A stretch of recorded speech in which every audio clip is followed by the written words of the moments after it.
Hello दोस्तों, welcome to my YouTube channel market mindset. आज के वीडियो में हम डिस्कस करेंगे एक नए आईपीओ के बारे में। तो फ्रेंड्स, वीडियो शुरू करने से पहले लाइक शेयर और सब्सक्राइब करना ना भूलें मेरे चैनल को। तो शुरू करते हैं। जैसा कि आप स्क्रीन पे देख पा रहे होंगे, एक नया आईपीओ मार्केट में आया है जिसका नाम एसबीआई फंड मैनेजमेंट है। ठीक, यहाँ पे आप देख पा रहे होंगे 14,170 रुपीज 26 शेयर्स। ठीक है, जैसा कि आप यहाँ देख पा रहे हैं, मिनिमम इन्वेस्टमेंट जो है वो 14,170 रुपए से है। ठीक है, इसका प्राइस रेंज जो रखा गया है वो 545 टू 574 रखा गया है। ये 545 और 574 इसलिए है कि जो कट ऑफ प्राइस है ना, वो ऑलवेज हायर एंड वाला जो प्राइस होता है वो कंसिडर होता है। ठीक है, वो अभी हम आपको आगे दिखा देंगे। और जो लोअर बैंड है ना, वो 545 वाला है। ठीक है सॉरी, 26 स्टॉक्स शेयर्स का जो है ये लॉट बनाया गया है और इशू साइज जो है वो 9,812.91 शेयर का है। फेस वैल्यू ₹1 का है। ठीक है, तो ये देखिए, यहाँ जो है ना, यहाँ पे ये कट ऑफ प्राइस अगर आप यहाँ से पिक नहीं करते हैं उस समय, अगर कट ऑफ प्राइस जो है आप यहाँ पे लगा देते हैं तो ये 574 से ही कंसिडर होगा। आप यहाँ से लॉटिंग इसकी बढ़ा सकते हैं। ठीक है, अलग अलग इंस्टीट्यूशन इन्वेस्टर, रिटेल इन्वेस्टर और एम्प्लॉय शेयर होल्डर कोटा में अलग अलग है, वो हम आगे देखेंगे। ठीक है, तो ऑलवेज इस चीज का ध्यान रखना है कि जब भी आप आईपीओ अप्लाई करें तो कट ऑफ प्राइस जो है ना वो सेलेक्ट करके ही आगे बढ़े। यहाँ से चांसेस थोड़े क्या होते हैं ना, वो इंक्रीज हो जाते हैं आपके आईपीओ अलॉटमेंट के। ठीक है, जैसा कि आज का फिगर यहाँ पे दिख रहा है, क्वालिफाइड इंस्टीट्यूशनल से 1.50x जो है इसे सब्सक्राइब किया है, नॉन इंस्टीट्यूशनल इन्वेस्टर्स ने 6.58 सब्सक्राइब किया है, रिटेल इन्वेस्टर्स ने जो है वो 1.61, एम्प्लॉय ने 2.27 और शेयर होल्डर ने 3.98। सबसे इंपॉर्टेंट चीज इस चीज में, इस आईपीओ में ये है कि शेयर होल्डर कोटा इसमें रखा गया है। ठीक है, तो वहां कंसीडर जो है ना वो आपका ज्यादा होगा। तो मैक्स टू द मैक्स आप ये ट्राई करेंगे ना कि आप as a share holder quota जो है वो अप्लाई करें। ठीक है, क्योंकि इन सारों में ना जो मैक्सिमम लॉट है अगर वो आप लगा देंगे ना, फिर भी जो अलॉटमेंट है वो जो है उस तरीके से है नहीं। ठीक है, और अगर आप शेयर होल्डर कोटा में लगा रहे हैं, जैसा कि आपको शेयर होल्डर कोटा रखने का मतलब यहाँ दिख रहा होगा कि आज तक जितने भी सब्सक्राइब हुए हैं उसमें सबसे ज्यादा शेयर होल्डर कोटा जो है वो सब्सक्राइब हुए हैं। ठीक है, तो आपको जब भी अप्लाई करना है इसमें तो शेयर होल्डर कोटा से अप्लाई करना है और जो है कट ऑफ प्राइस पे ही रखना है। ठीक है, अब हम आगे बात कर लेते हैं इसके डेट्स के। जैसा कि आप जानते होंगे और मैं बता भी दूं कि 14 जुलाई को इसकी ओपनिंग डेट थी, 16 को क्लोजिंग होगा, मतलब कि कल। 17 को जो है वो अलॉटमेंट डेट है और 17 को जो भी है, अगर अलॉटमेंट हुआ तो ठीक है, और अगर अलॉटमेंट बाय द वे नहीं होता है तो आपके जो फंड्स अनब्लॉक हैं वो अनब्लॉक हो जाएंगे और जो पैसे कटे हैं आपके अकाउंट से वो वापस आपके खाते में क्रेडिट कर दिए जाएंगे। और टेंटेटिव डेट जो है इसका लिस्टिंग का वो 21 जुलाई है, जैसा कि आप स्क्रीन पे देख पा रहे होंगे। अब हम चलते हैं इस कंपनी के बारे में कि कंपनी कब इनकॉर्पोरेट हुई थी और कब। कुछ डिस्क्रिप्शंस यहाँ पे जो है वो लिखे हुए हैं कि 1992 में SBI management funds and one of the India's leading asset management company based on quarterly average वगैरह। तो कंपनी ने कुछ अपने बारे में यहाँ पे बताया है। ठीक है, आगे हम कुछ और डिटेल्स कंपनी का देखेंगे। यहाँ पे जो है इसके एमडी सीईओ नंद किशोर जी हुए और एसबीआई फंड मैनेजमेंट लिमिटेड इसका नाम हुआ। ठीक है, बाकी यहाँ पे आपको वैल्यूएशन दिख रही होगी कंपनी की 2024, 2025, 2026 में 2691 सीआर की थी, 25 में 3598 सीआर की थी, और अभी जो है वो लगभग रेवेन्यू जो है वो कंपनी जनरेट जो कर रही है वो 4389 करोड़ की जो जनरेट कर रही है। आपको टोटल एसेट की अगर हम बात करें तो 2024 में 7107 सीआर का, 2025 में 8772 सीआर का और 2026 में 64020 सीआर का। नेट प्रॉफिट की अगर हम बात करें तो इस ईयर जो है इस कंपनी ने सबसे अच्छा प्रॉफिट बुक करके दिया है, जैसा कि आप यहाँ पे देख पा रहे होंगे। हालांकि कंसिस्टेंटली सारे ईयर में जो है ये इसका प्रॉफिट जो है ये ऊपर की तरफ ही बुक होते हुए आया है। 2024 में 2073 करोड़ और 2025 में 2540 करोड़ और करंट जो 2026 उसमें 3067 शेयर का है। कुछ स्ट्रेंथ्स और रिस्क यहाँ पे है अपडेट किए हुए, ये हमें देखना चाहिए।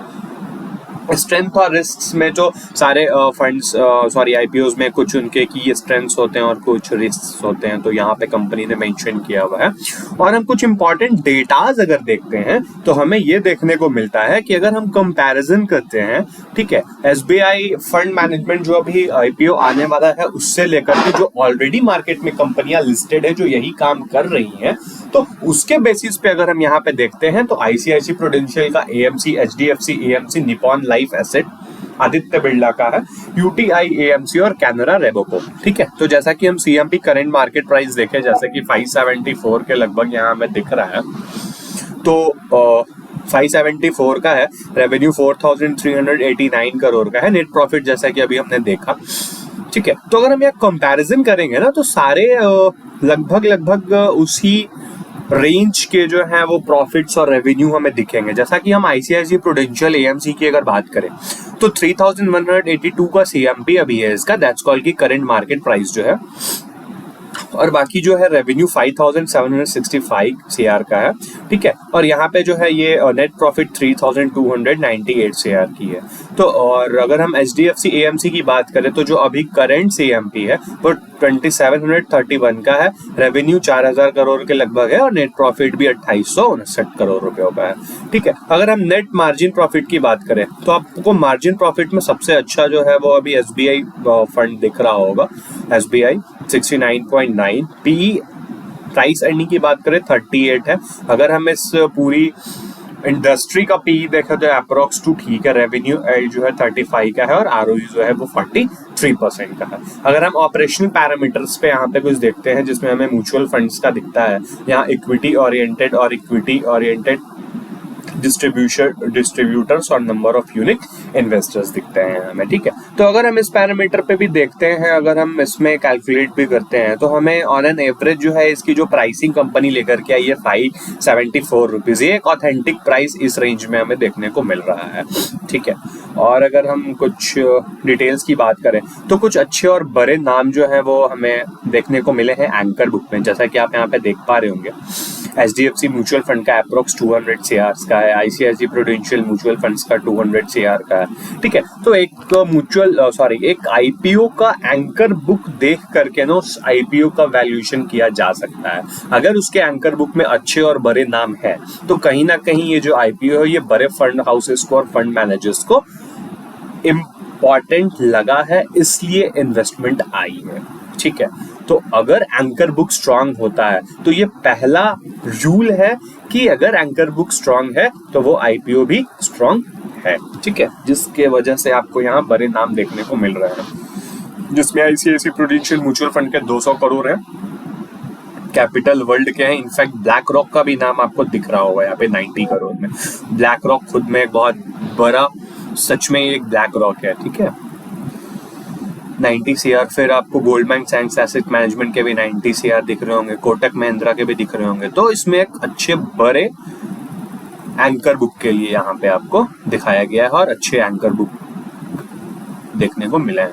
अब अगर हम यहाँ वही सारी चीजें बात करें तो जैसा कि आपको पता है कि जो साइज वैल्यू था वो 9095 सीआर का था, इसका फेस वैल्यू 1 रुपीज का था, प्राइस बैंड 545 575, जैसा कि मैंने बता दिया कि जब भी आप अप्लाई करें तो कट ऑफ प्राइस पे ही अप्लाई करें। 26 स्टॉक्स का जो इसका लॉट बनाया गया है, उसके बाद मिनिमम 14,924 का है, और यहाँ आपको एनआई ये रिटेल कैटेगरी के लिए है, और यहाँ आपको 10 लाख से ऊपर वालों के लिए है, और यहाँ 2 से 10 लाख रुपए वाले के लिए है। ठीक है, बाकी जो है आपका एम्प्लॉय डिस्काउंट, अगर आप एज ए एम्प्लॉय कोटा से करते हैं तो आपको 54 रुपीज का डिस्काउंट भी देखने को मिल जाएगा उसमें। ठीक है, क्यूआईबीज के लिए 50% रखा गया है, एनआईएस के लिए 15% जो है वो रिजर्व रखा गया है। रिटेलर के लिए सबसे बढ़िया है इसमें कि ये 35% जो है वो रखा गया है, तो इसमें रिटेलर्स भी अपना जो है वो देख सकते हैं। ठीक है। बाकी लिस्टिंग जो है वो NSE और BSE की होगी, यहाँ पे आपको देखने को मिल ही रहा है, और लिस्टिंग का डेट भी जो था वो टेंटेटिव डेट मैंने आपको बता दिया। तो ओवरऑल ये जो IPO है ये एक अच्छे प्राइस पे और अच्छे एंकर बुक के साथ आपको देखने को मिल रहा है, और इसकी अगर हम कंपैरिजन करें तो वो भी हमने आपको दिखाई दी है, इसकी कंपैरिजन किस लेवल पे है, और बाकी जो काम ऑलरेडी मार्केट में कर रहे हैं उनका CMP से अगर हम कंपैरिजन करेंगे तो काफी अच्छा करेंट मार्केट प्राइस पे ये लोग जो है वो IPO को लेकर के आ रहे हैं। तो इसमें आगे का ग्रोथ जो है वो मुझे देखने को अच्छे से मिल रहा है, डेटा के साथ भी और कंपनी के साथ भी। और हाँ, ये चैनल जो है कभी भी किसी भी IPO, investment, stock buying, option trading के लिए कोई सलाह नहीं देता है, ये केवल और केवल इंस्टीट्यूशनल चैनल है। तो मेक श्योर किसी भी IPO में, किसी भी स्टॉक में, किसी भी ऑप्शंस में ट्रेड करने से पहले, ऑर्डर पंच करने से पहले अपने एक्सपर्ट से सलाह जरूर ले ले, अपने फाइनेंशियल एडवाइजर से सलाह जरूर ले ले। तो आज के वीडियो के लिए फ्रेंड्स इतना ही, मिलते हैं आपसे अगले वीडियो में, तब तक के लिए स्टे ट्यून्ड, जय हिंद।